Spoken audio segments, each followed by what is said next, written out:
Berkata Al-Habib Abdullah bin Abdul Haddad,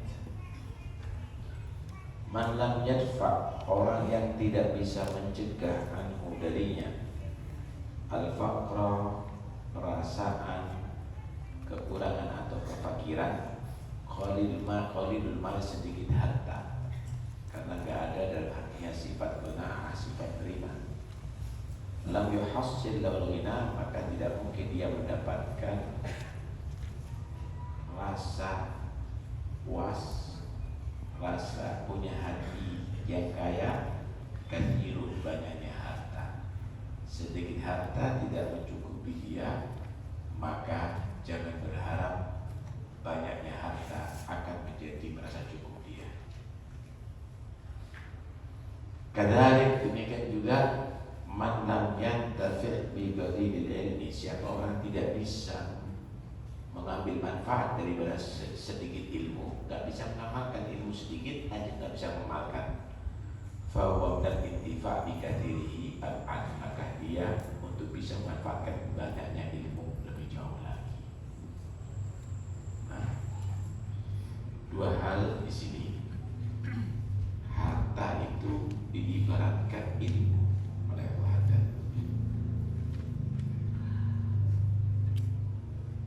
Orang itu kalau kepingin punya rasa perasaan ghina, kaya, maka dia harus merasa puas dan cukup dengan sedikit harta. Ini disebut al-qanaah. Kata Nabi, al-qanaatu malun la yanfad. Perasaan merasa cukup dengan bagian rezeki yang Allah berikan itu adalah kekayaan yang tidak pernah habis.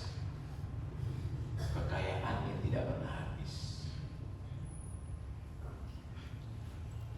Tetapi sebaliknya, kalau merasa kurang, indikasi banyak harta pun tetap kurang itu orang. Nggak akan merasakan puas sama sekali. Karena itu, siapakah orang yang kaya ini? Yang kaya hati sebenarnya, bukan banyak materi.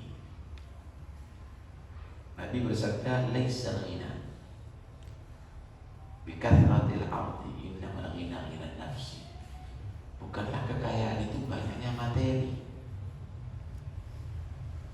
tetapi kekayaan itu adalah kekayaan yang ada dalam hati, sehingga kamu tidak butuh dengan bantuan manusia atau kelebihan daripada di atas dunia ini.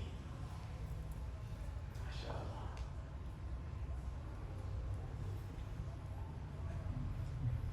Kalau sudah demikian akan jadi orang yang haris, orang yang serakah kalau bahasa sekarang.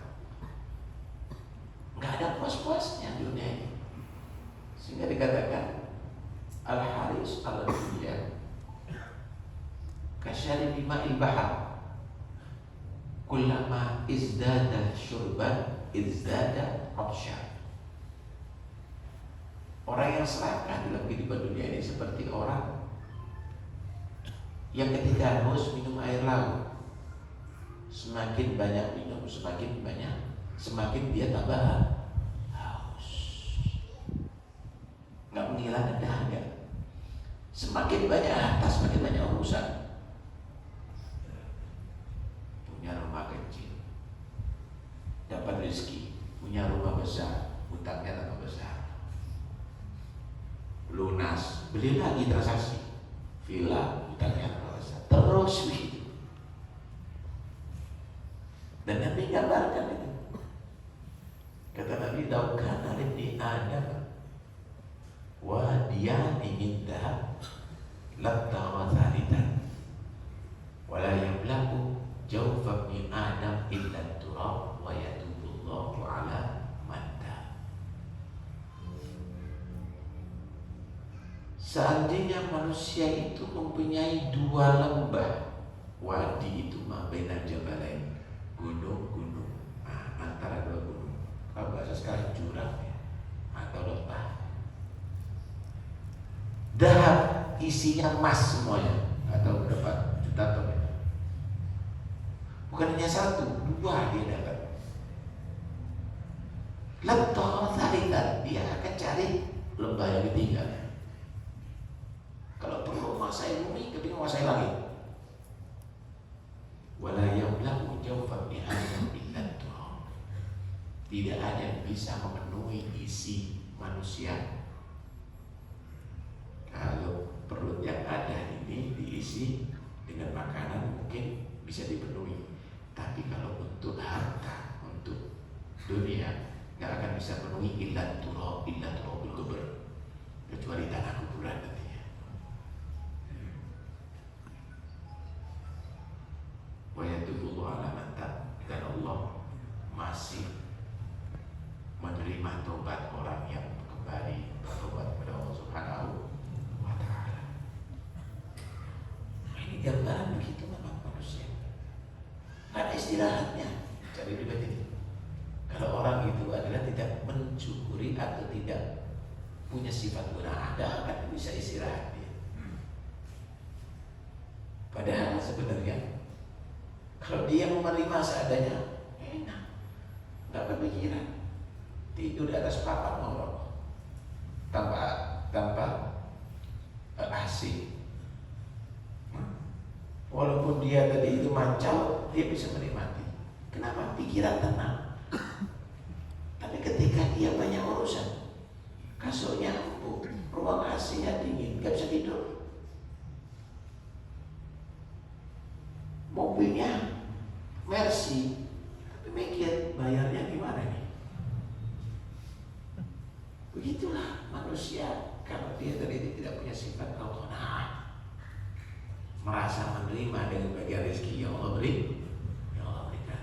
Akhirnya sibuk jadi dunia terus. Ini disebut al-hakumut takatsur hatta zurtumul maqabir. Yang merupakan kalian itu takatsur, hanya banyak-banyak jumlah nominal daripada harta sampai masuk ke dalam kuburan. La ilaha illallah. Sebenarnya manusia itu kalau kepingin ditambah nikmatnya oleh Allah, cukup dia bersyukuri. Bukan dia banting tulang, ada bayar mau banting tulang. Nggak usah banting tulang, intip ada bersyukuri nikmat ditambah oleh Allah, dan itu janji Allah. La in syakartum la azidannakum. Adalah mauti al-dosa pada nomor tauhid. Inti kalau bersyukuri nikmat, aku Allah jelas akan menambahi itu nikmat. Jelas akan menambahi itu nikmat. Ya Allah. Apa itu syukur? Sarfun nikmat fi ma khuliq bi ajli. Menggunakan nikmat sesuai dengan yang Allah ciptakan untuknya. Allah kasih hartanya ente, sudah ente tahu jumlahnya sekian, ratusan juta, miliaran, puluhan miliar, itu gunakan sesuai yang Allah ciptakan. Dikasih harta banyak supaya kamu bisa mendapatkan pahala lebih lewat harta kamu. Kamu bisa perhatian dengan fuqara'ul masakin, anak-anak yatim, tetangga kamu, kerabat kamu, begitu kan. Tapi kalau hanya ditumpuk-tumpuk, itu bukan syukur. Alhamdulillah, alhamdulillah, alhamdulillah, alhamdulillah. Itu syukur lisan. Tapi syukurnya perbuatan kamu itu harus ada. Nggak cukup dengan syukur lisan. Cukup dia menyatakan usolli fardhon ma'rifatan atau tarbatin. Tapi tanpa ada ruku, i'tidal, cukup. Cukup dinyatakan alhamdulillah, tapi nggak bersedekah pada agamamu, dengan zakat pada agamamu, cukup.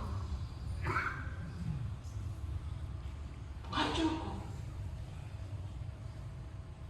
Karena itu ya ikhwani, penting sekali untuk kita memahami itu syukur.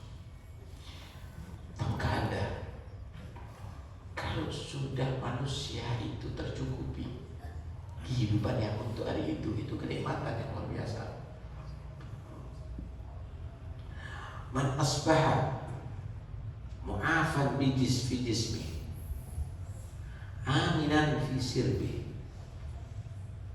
indahu qutu yaumih, fakana mahizat alaihi dunya bihadafiriha. Pagi hari sehat badannya, anak-anak sehat, aman, tidak ada mengancam anaknya, tidak ada mengancam dia, tidak ada peperangan, tidak ada perampokan, aman dia. Untuk kebutuhan hari itu primernya, kebutuhan primer sudah tercukupi. Ini orang sudah dikumpulkan kenikmatan dunia bagi dia. Lah kok tidak ada waktu duduk sama keluarga, keliling cari dunia sampai keluar pulau, keluar negeri. Mau apa itu? Anaknya kau nikmati, keluarganya kau nikmati. Karena itu, subhanallah, antum lihat abang-abang masih dukung. Mereka sukses tapi tidak seperti kita ya hidupannya. Masih tetap sholat berjamaahnya, masih tetap hizib Qurannya, masih tetap rotibnya. Ini semuanya nggak dibaca, banting tulang, masih dead, masih barokah, masih barokah.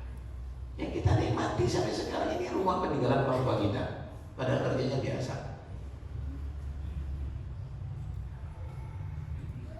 Yang kita nikmati masjid ini wakafnya orang dulu. Kita kan cuma memakmurkan bangun aja. Anak yakin kalau kita punya tanah nggak kita wakafkan,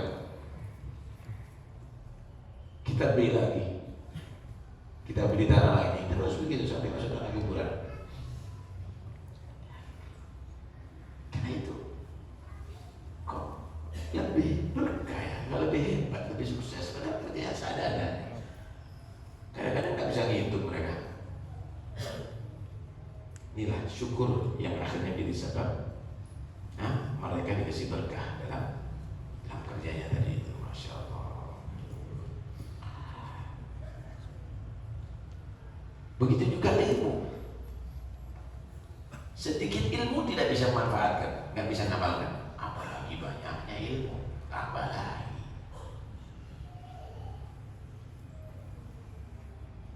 Ilmu sama harta ini dibilang ada kesamaan. Orang punya harta tapi dia tidak pandai menjalankan harta, ya harta nggak bisa bertambah atau bisa semakin berkurang semakin bangkrut. Ilmu jauh gitu, ilmu nggak diamalkan, ya nggak bertambah atau sebentar akan hilang ilmunya dan akan jadi bodoh lagi. Nggak ngajar, nggak baca kitab lagi, itu penting. Habis, dalam jadi nol lagi. Ketika punya harta, kemudian dia punya keahlian berdagang, oh dia semakin untung, semakin banyak, semakin banyak, semakin banyak, semakin banyak. Begitu juga ketika punya ilmu, dia amalkan, dia ajarkan, dia amalkan, dia ajarkan. Mana amila bima alima warathahu ilma ma lam ya'lam. Siapa orang mengamalkan ilmu yang ia ketahui, maka Allah akan berikan ilmu yang tidak ia ketahui.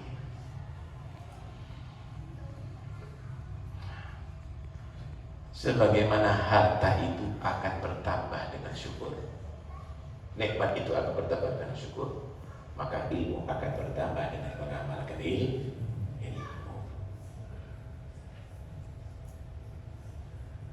Apa nilainya orang yang kaya tapi tidak pernah bantu yang lainnya? Apa nilainya? Banyak harta tapi tidak bantu yang lainnya. Apa nilainya orang yang banyak ilmunya tapi tidak bisa mengajarkan kepada yang lainnya, tidak bisa mengamalkan ilmunya? Apa nilainya? Sama, saudara. Sama. Kalau ini hartanya akan menjadi hujjah alaih, bukti yang akan menjerumuskan dia mungkin mendapatkan murka Allah. Kalau ini ilmunya nanti yang akan menjerumuskan dia. Karena dikatakan al-ilmu hujjah alaika hatta ta'mala bih. Idza 'amilta kana al-ilmu hujjatan lak. ilmu itu akan menjadi bukti yang akan merugikan kamu sehingga kamu mengamalkannya. Kalau sudah kamu bisa mengamalkan, ilmu akan menjadi bukti yang menguntungkan kamu.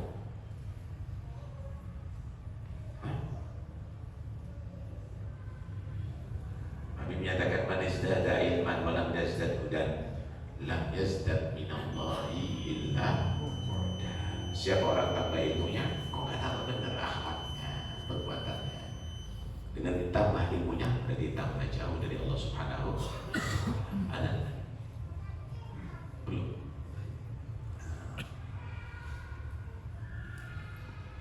Karena itu